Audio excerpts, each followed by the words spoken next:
What is good, everyone? This is your host, Deanna Radulescu with Label Free Podcast. To live your best life, you must live label free. As always, bring incredible guests from all over the world, so sit back, relax, and tune in. My next guest had a journey from flunking out of school to learning skills as a bartender that translated to the sales world. He is also an author and an entrepreneur. Please welcome Neil Rogers. Neil, welcome to the show. Hey, Deanna, how are you? Good to see you. Thanks for having me. I am good. Glad for you to be here. I can't wait to talk about this. That you guys, for those that are listening, I'm showing a picture of the cover of his book called Bar Tips. We will get into that. But let's first talk about his journey, the flunking out of school. Not a lot of people want to admit that happens to them sometimes. Well, it's all part of the healing, I guess, the healing process during COVID. This is where I wrote them. I started writing the book during COVID and started to think about what, a friend of mine had reached out to me, or one of the things I would do during COVID was reach out to people. Yeah.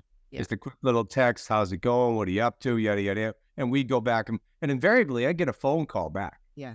Hey, Neil, what's going on? Okay, thanks for touching base. Everybody was feeling the same way, cooped up and whatnot, right? Yeah. So this one guy who he actually wrote the foreword in the book, Terry McMahon, he was a wildly successful Mass Mutual general agent. And his success brought him to behaviors that he needed life-saving surgery. Oh, wow. Okay. And this was 18 months after he had his surgery. And he had talked about how he had written a book, he had done this, that, and the other thing. I said, and I always use this metaphor. You've seen the movie Groundhog Day, right? Yeah. Okay, where Bill Murray all of a sudden getting rates the same day when he starts learning, right? Right. Yeah. He learns how to be a jazz pianist. I said, Terry, you've done so much in the last 18 months. You remind me of Bill Murray and Groundhog Day. Yeah. Because he'd written a book and the process how to write a book and all this stuff. Yeah. I jumped in, and so he said, you should write a book. I said, what am I going to write? And I had started to write little ditties about my experience growing up in this place, White Horse Beach, which is, the summer place. I'm sure you went somewhere as a kid. Either you had a house to go to or a park to go to or 2 weeks vacation or whatever it may be. This was our summer place. Okay. It was also the place where I had my first bar job. Okay. So I started writing about growing up there, and I had some, because it's very nostalgic for me. And then I had also written some things about other aspects of growing up. And so what I realized was, and then fast forward to an event where my daughter was being honored here in Nashua, New Hampshire, from the chamber. And you know how the chamber's got to work for everything? Yeah. Well, she was like the people to watch under 30 that time. Oh, wow. But we went to the event. Yeah. And the guy who brought Five Guys Burgers to New Hampshire, Okay. the keynote speaker. Oh, wow. Okay. Great guy, nuts and bolts speaker, spoke my language. There are no big words in the book. We're not trying to trick anybody. Nobody's going to have to break out the thesaurus. It's straight talk. And I got that from reading the book on writing well. Okay. It's a great book for anybody who's thinking about writing. Yeah. As he talks about being simple and to the direct and to the point. But anyway, so he starts going on about what he would do with his team at Five Guys. And I don't know if you ever worked hospitality, but if you worked as a server or whatnot, there was always a pregame, if you will, situation where they would talk about what's out, what are the specials, Right. all things. And so he would say, and they had a little bit of a fire and brimstone, rah-rah speech. Let's have a good night, right? Yeah. Yeah. So he says, here's my speech to my team. We're not in the burger business. We're not in the fry business. We're not in the soda business. We're not in the shake. Okay. We're in the hospitality. Yeah. I like that. And I said, so my wife, point of context, we met as I was a bartender at a place, Tia's in Boston, and Lori was a food waitress. Okay. So we met there. So I looked at her, and we were in business together, and in our promotional business for the last 27 years. Wow. And I just looked at her and said, I've never left the bar business. I've been bartending on the road for 37 years. Wow. And the same things that we, being being a good greeter, being on time, being organized, having good appearance, having a good attitude, taking, no problem, understanding problem resolution. Yeah. And all those things you get, these little tidbits in a, you don't know there's no test at the end of the day. Right. It was, oh my goodness. In retrospect, I started thinking about this. And at the same time, I was getting into, back to when I was getting into the hospitality business, I was failing at school because I graduated high school at 17 years old with zero idea what I wanted. None. Zero. And I was the seventh of eight of an Irish Catholic family. Oh, wow. You might well imagine, my mother was a little tired at that point. Yeah. And I literally went to her in the May of my senior year and said, is there something I should be doing next year? I mean, now we're planning our kids' lives from DNA right up until to marriage, or at least the marriage, right?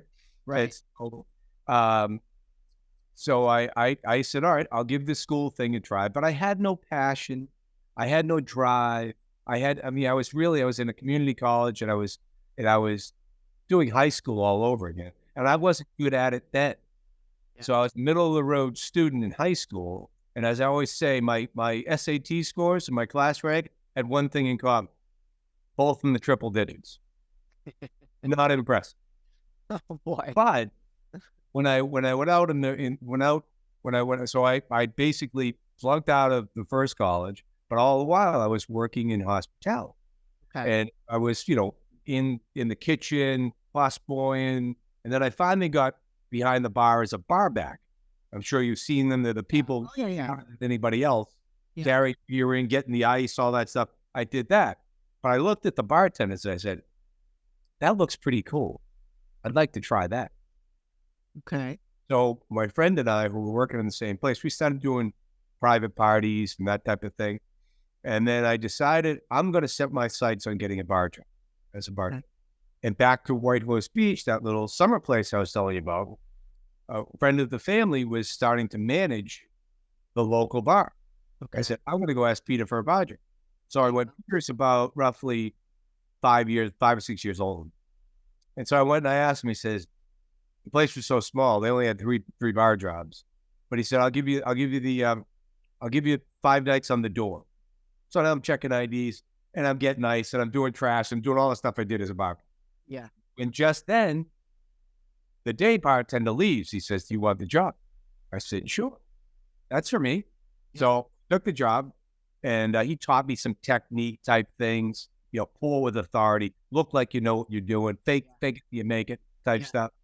And so, and I remember the first drink I poured, and you see it in the book, it's an aha moment where and again, self-esteem, not at a high level right now. Sure. Right? Flunking out of school, don't know direction, wherever I go, all that stuff.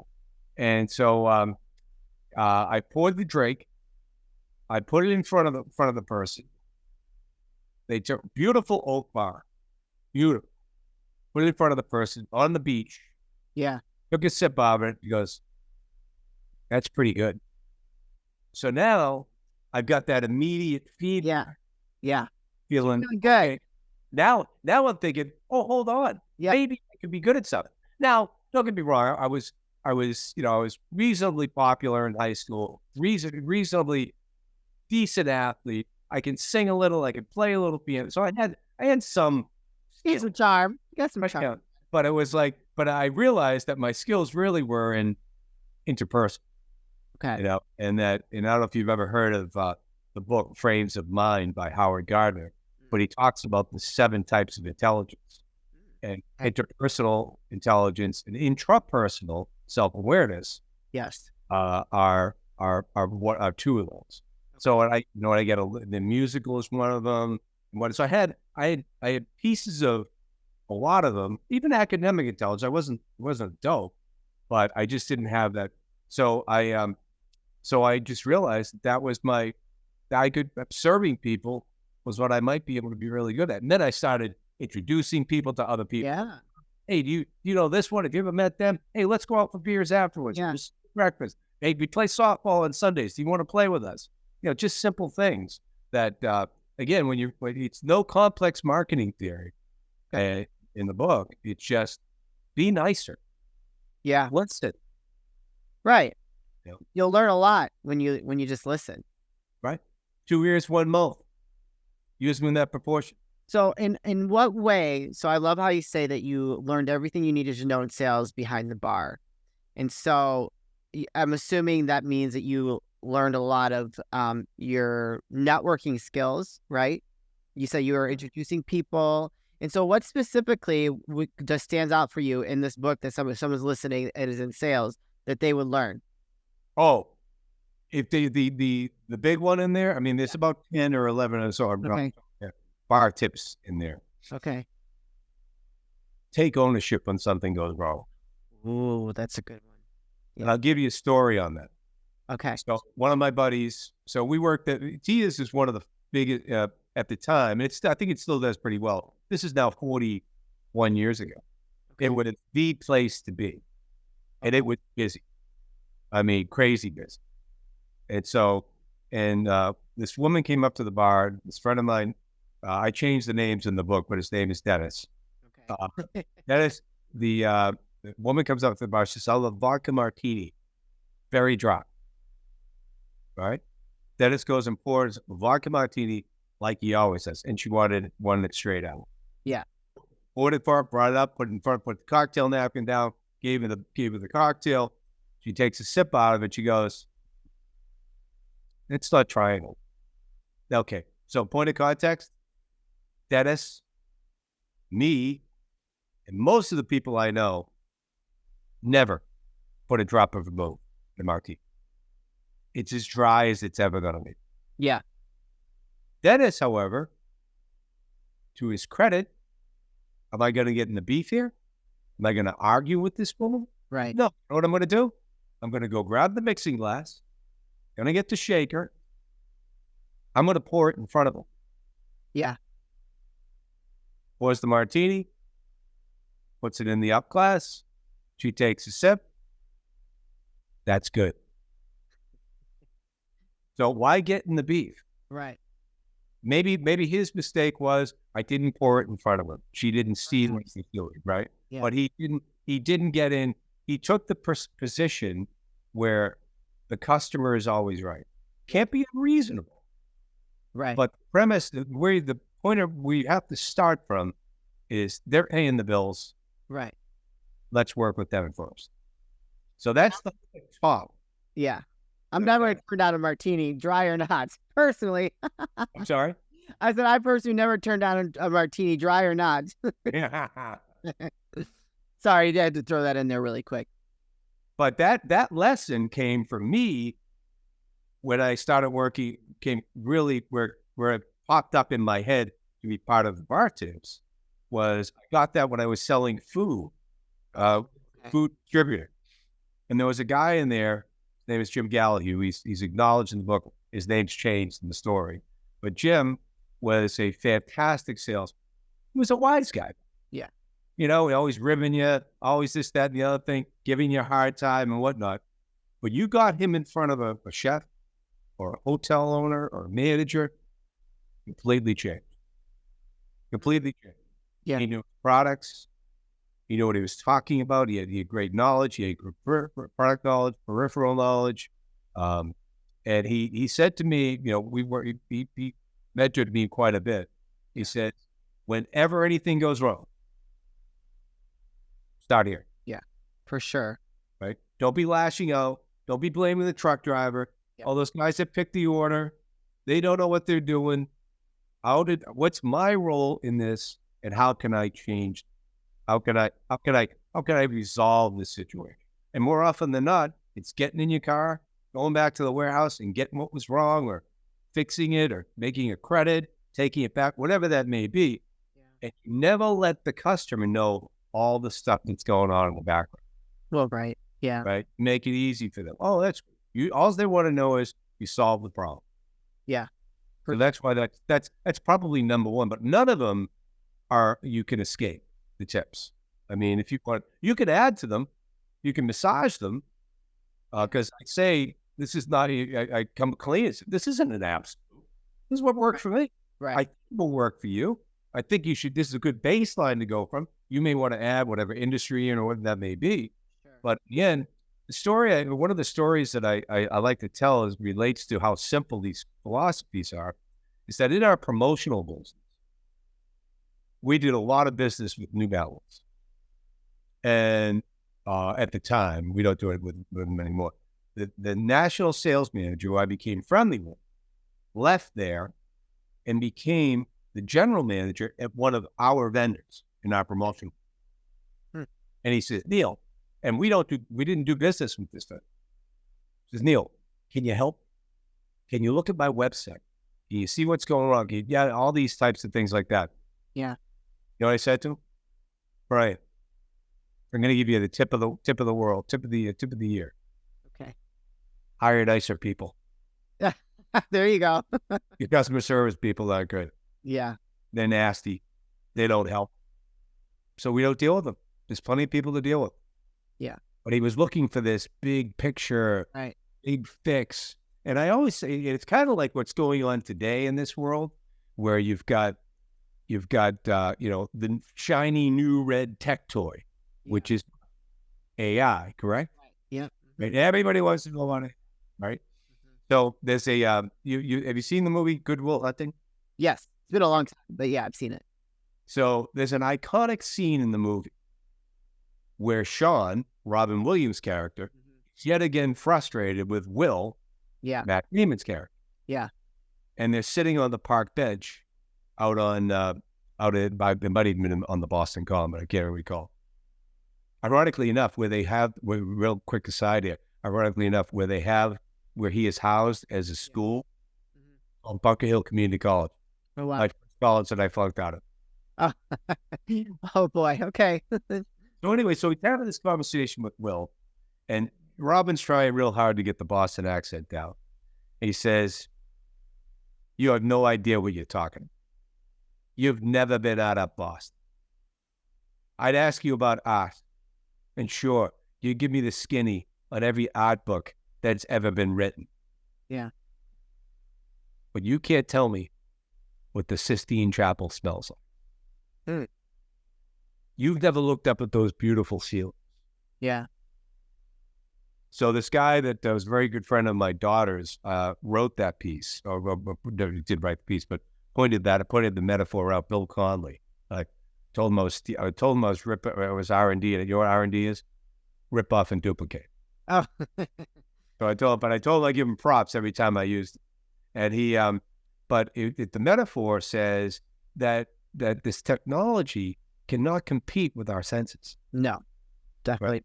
And so we're chasing the shiny red toy all the time. But do you know how to say hello? Do you smile when you greet people? Do you lean in when you're talking to them? Yeah. Do you nod where appropriate? Do you use your 2 ears and 1 mouth? Yeah. In terms of your active listening skill. Do you show up on time? Yeah. Are you organized? When you go to a presentation, do you have your materials in line? Yeah. Do you know what your products are? Have you spent time with understanding your industry and what other peripheral knowledge you could give your clients or customers, whatever you want to call it? Yeah. And so, no, those are the fundamentals. They say that a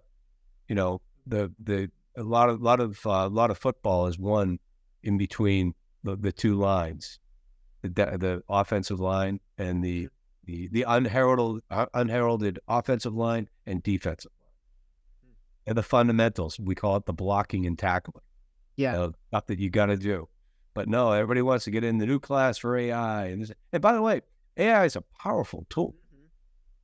Powerful tool. And it's only getting started. Yeah. It's not going anywhere. You got to get comfortable with it. Right. And look what we've done with cell phones, how they act like mini computers.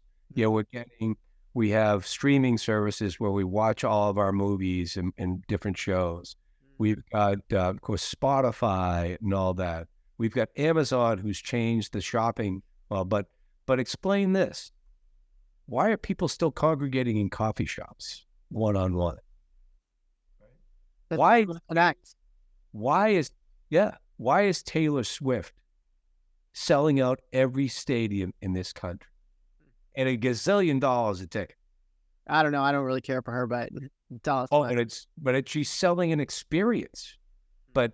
And so she's selling an experience. And one of the things, have you ever heard of the book called Happiness Advantage?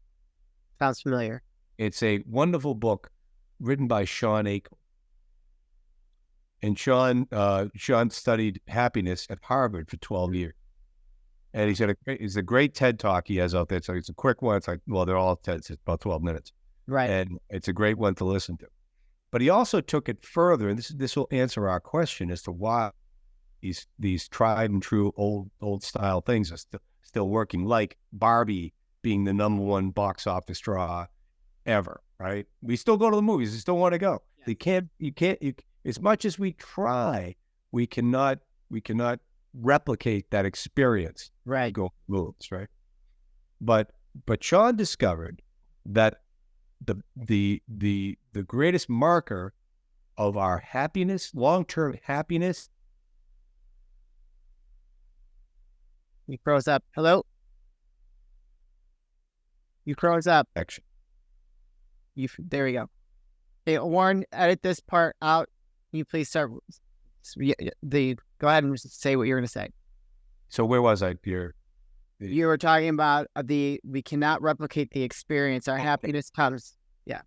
Right. So Sean discovered that our longevity and our long-term happiness, longevity, how long we live, yes, is directly related to the breadth and the depth of our social interaction. I would agree. Isn't that interesting? Yeah. But yet, I remember the kids when technology was in its some of this technology is when it's in its infancy. My son would be down in the basement playing video games with some kid a block away in his basement. Yeah. Instead of going outside and playing with each other. Yep. Like going, this is just bizarre. But the best times I saw them have is when they were together. They were out running around. They come back in rosy-cheeked.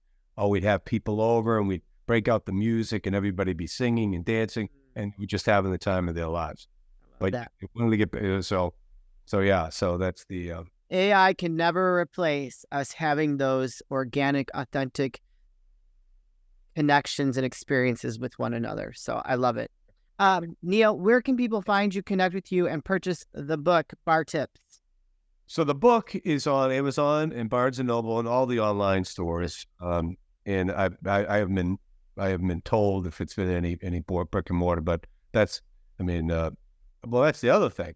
As much as we're buying books on Amazon and Barnes & Noble, the independent bookstore is still there. Yeah. I mean, it's not as broad as it once was, but it's, people want to go, they want to listen to the author and all that. So, Amazon and Barnes & Noble. And you are on LinkedIn. Can people connect with you there? LinkedIn? Yes. My social, I could send that to you. My son is got all that stuff. That's okay. I'll put it in the show. You guys, I'll put his links in the show notes. So if you connected with Neil today and want to purchase his book, Bar Tips, go to Amazon and go purchase the book. I'm sure you're going to enjoy. If you're in sales or actually in any type of customer service type of work, this book is for you. Neil, this is the part of the show where I like to ask for last words of wisdom or advice. What would you like to leave with us today? Well, buy the book. Thank you. But I am deeper than that. I am a sales guy after all. I know. I think it bears repeating that what I found where I became. By the way, I finished my degree. I became a very good student because I developed a process. Okay. Right. So by the way, they like you to come to class. They like you to participate and ask questions. You go to the office hours, do the extra work, be seen, all that. So that was my little, and then I had a process of how I would take notes and how I study, and it just came to me. But especially after I had the focus on what I wanted to do, because of my interpersonal skills, people say, I knew I didn't want to be a bartender for the rest of my life. Yeah. They said, you'd probably be good at sales. So I said, all right, I need to finish up that degree. So I had passion, I had drive, so now I figured it out. And then in business, we use a process as well. Yeah. So we have a process called positive activity, which practice of getting your mind in a place of positivity, which takes you to a place of open-minded, divergent thinking, solution providing creativity. You no longer see problems, you see solutions, which obviously leads to productivity. So whatever the positive part of it, if you bought Sean Acor's book, if you buy my book, you'll see some of the things. It's right there. The things that you may want to do, and you've heard a lot of them. It's the gratitude practice. It's the random act of kindness.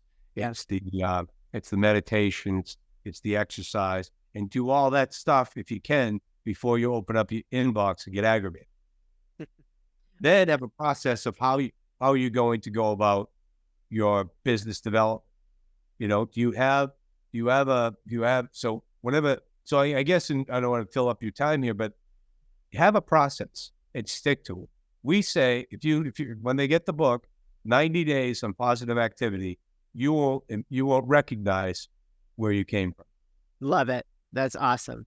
Activity, it's activity. Yes, I agree 1,000%. Neil, thank you so much for sharing your story and sharing the inspiration behind your book, Bar Tips, and what people can get from it, and your words of wisdom of positive activity. We appreciate you. Great. Thank you very much. I appreciate you. You're welcome. You guys, this is your host, Deanna Radulescu with Label Free Podcast. To live your best life, you must live label free. As always, don't forget to subscribe, follow, rate, review, comment, share, all those good things. And I'll be back soon with more dynamic guests.